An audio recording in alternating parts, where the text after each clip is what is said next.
It's actually happening, and following years of speculation, rumors, and even some jokes surrounding Brad Marchand joining the Toronto Maple Leafs, and following years of Brad Marchand terrorizing the Leafs, Elliotte Friedman has dropped a huge report revealing some big information surrounding Brad Marchand and his future as it pertains to joining the Toronto Maple Leafs. We also have an interesting report from Chris Johnson. Things are really starting to heat up, and it's actually happening, folks. Before we get into it, quick reminder though, to hit the subscribe button. If you're part of the percentage who aren't subscribed to the channel, this is the place to be for daily Leafs content. Your guys' support has been absolutely fantastic, so thank you guys for that and your support. It's been unbelievable. There's a lot to go over today, and it's actually happening. The speculation has begun. The reports have begun surrounding none other than Brad Marchand, and of course, a player who, for the Toronto Maple Leafs, has been, as our fans and even the organization, has been someone who's really hurt them over the past few seasons, and as recent as this past postseason against the Florida Panthers here. Some new reports have dropped, and let's dive right into it. And let's start with the Chris Johnson report. We also have one from Elliotte Friedman right after as well. So, report from Chris Johnson. Brad Marchand will have plenty of teams interested, some willing to offer $8 million per. Panthers are unlikely to be able to keep him, which is actually a pretty notable report here. Elliotte Friedman doubles up on this and says Brad Marchand is doing his fencing with the media last night. He wonders if the Leafs are going to take a run at him this summer. And Brad Marchand also had some comments himself on joining a Canadian team. But let's start with this, Darius. Some pretty big reports here, and I think the biggest one out of all this is the fact that the Panthers are going to be letting him go in all likelihood, whether they win the cup or not, because, of course, their cap situation. Yeah, because of their cap situation. He's not going to stay a Florida Panther. They knew what they were getting into, and they wanted to acquire him at the trade deadline to put them over the top and try and win another Stanley Cup. And now they're in the Stanley Cup final. I don't think they're going to win the Stanley Cup this year, but they went all the way to the Stanley Cup final. But again, he's not going to be staying with the Florida Panthers. There's a lot of teams out there that will pay a lot of money for Brad Marchand. When we talk, and we did a video yesterday about John Tavares, for example, when I say he's going to get 8 or 9 on the open market if he doesn't remain a Leaf, it's because he can score 40 goals still. He's a great face-off guy. He's a good professional. He can teach younger players, right? Some of the intangibles as well. But Brad Marchand, he can do a lot of those things as well. He's not a centerman, of course, but it's the intangibles he brings to a lineup and all the play. He's a great player in the playoffs. He can get the job done. One of their best players on the Florida Panthers and getting the job done this year on their third line, which has been super effective. Probably their second best line in the entire playoffs. So with all that being said, if the Leafs have an opportunity, and keep in mind, the player has a say in this as well. There could be a lot of teams offering him $8, $9 million, and I'm sure he'd be enticed to take that at this point in his career. But the player has a say in terms of how he wants to go out and what he wants his legacy to be and where he is going to play, right? So, and if he wants to win another Stanley Cup, obviously, he could still do it this year for sure. But that all being said, do I want Brad Marchand on the Leafs? I know there's a lot of people that go, that's ridiculous. This is a guy who's plagued them for so many years. I don't want a guy like that on the team. Brad Marchand, I want Brad Marchand on the Toronto Maple Leafs. I think he would make a huge difference.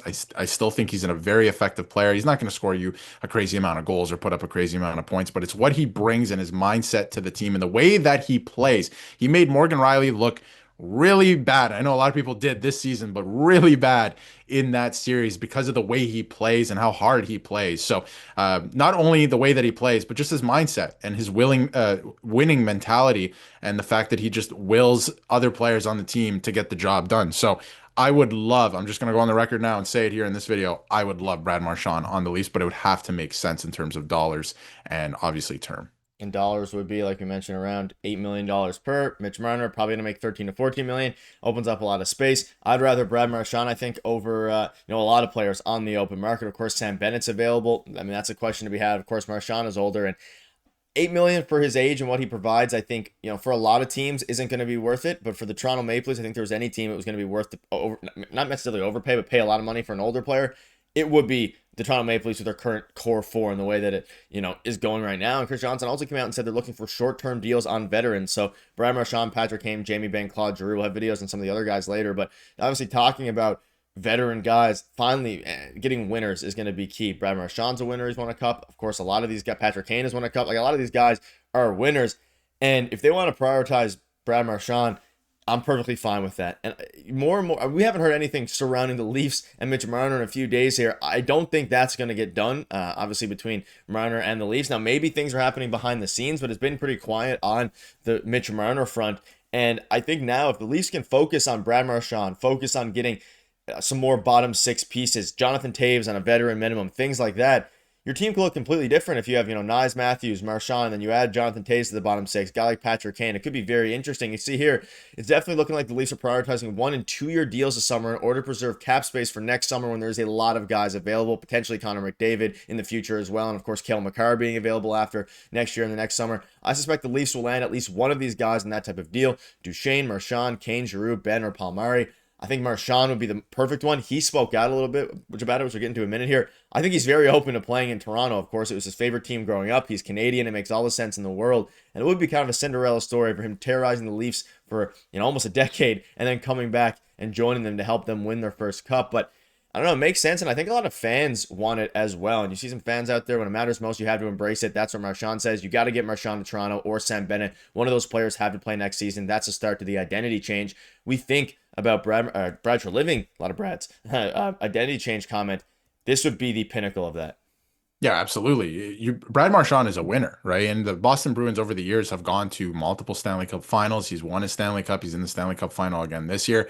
He's a winner. It's the way that he plays, his mentality with the game. So I think that he would, when Brad Treliving, like you brought up, was talking about the DNA, he said, what he wants to do is support the guys or some of the guys that are going to stay on the team, right? By bringing in guys who have done it and can mentor them. And that's a guy like Brad Marchand. It sounds exactly like Brad Marchand. Now, it would have to make sense for the Leafs. Like $8 million, that is tough. But if it is a shorter contract and maybe a little bit less than $8 million, I could see that making a ton of sense to bring Brad Marchand in. He's a great player. He's still going to put up points, not too many, like I said earlier, right?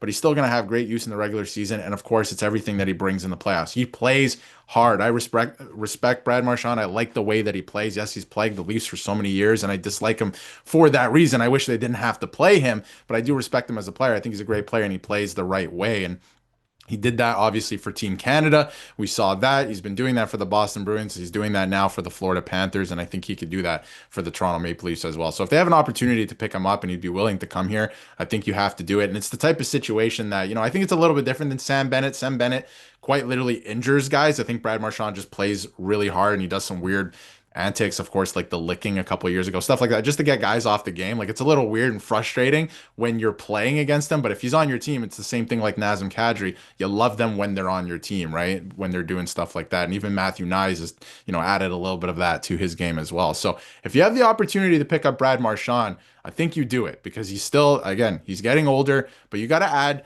while getting younger. I think Easton Cowan could make the team too, right? I see a lot of people calling for the team to get younger. I think they're going to do that, but simultaneously, you need to add guys who've been there and done that and that experience. And the only way to do that is by adding older guys, right? So he still has great use. So it's gonna be interesting to see what they end up doing. But I think if he's available and he's willing to come here, I think they're going to target him. Yeah, and I do think they're ultimately. I think there's a good chance Easton Cowan makes it out of preseason, out of camp. Then you have Brad Marchand, and all. It's going to be very intriguing. He said he was open to playing in Canada. I'm going to listen to anything. We'll deal with it when the time comes. We'll see what the right fit is. I think he also knows it was a rental for Florida the whole time. So it's going to be interesting. We think back to the Berube pressure comments and all the pressure comments of playing in a Canadian market. This would be one player that completely eats it up and would thrive. So a perfect fit. But let us know down below. Do you have too much animosity to want him on the Leafs, or do you think it would be a perfect fit? Thank you guys for watching it. Hopefully the Leafs are going to be able to strike on one of these big free agents. Things are picking up. We're going to keep you up to date with all the latest news.